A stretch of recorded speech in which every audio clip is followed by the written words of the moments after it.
financial bloodbath are not going to come back. So I don't think we're going to hear again about those numbers after 90 days. 90 days in U.S. time now is infinity. It's eternity. We'll never hear those numbers again. Where did those numbers come from? Something, again, so stupid you can't believe that any country would do this. But the idea is the following. As I said, if you want to know what your trade balance is, you earn some income, so you sell some services to somebody and you buy things. And if you spend what you earn, you're in trade balance. Technically, you're in current account balance. Now, most of us, I work for one employer, my university, so I run a big trade surplus with my university. And then I run a pretty big trade deficit with the grocery store that we buy our groceries from, and if I have to buy shoes, I run a trade deficit with the shoe store, and so forth.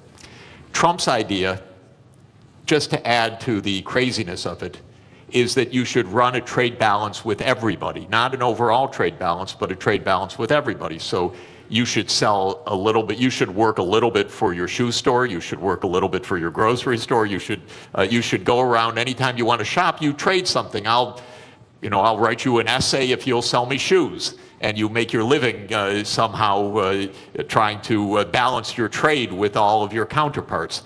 Well, this is insane. This is why we have a market economy. You don't have to have balance with every transaction that you do with somebody. But what Trump said was, oh, Lesotho, they sell us more than we buy from them, so they're cheating us.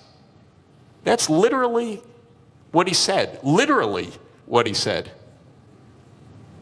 Okay, is it completely delusional or rhetoric? It's delusional, okay? Just so you know. It's weird. But anyway, now, then he calculated a formula. Okay, Lesotho, we have to tax them by the amount to reduce the imports from them so that we have balance with Lesotho. And then they made some absolutely stupid formula that you would not accept in a first year, third week class. It came out of the US Trade Representative's office. They probably were told, do it overnight, the boss wants it.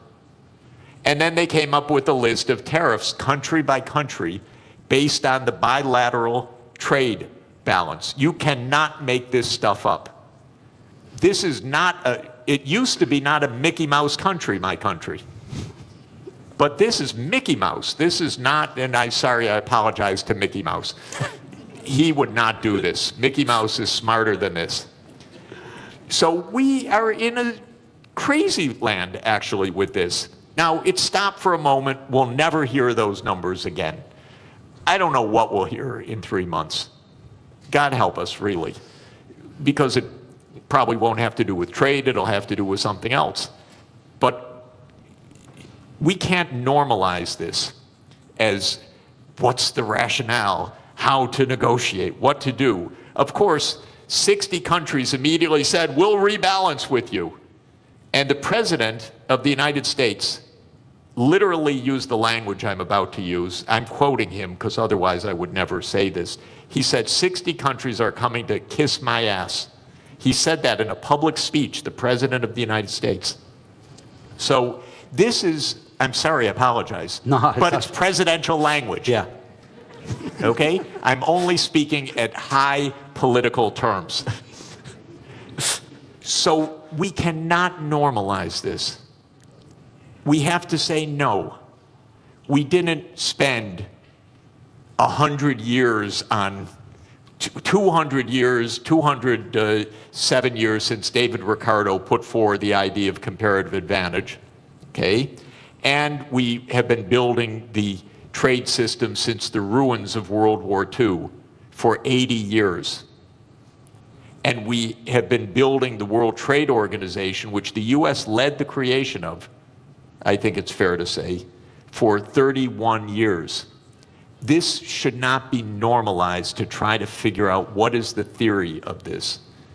And it's a more fundamental point, ladies and gentlemen. The United States is a rogue nation right now on many things.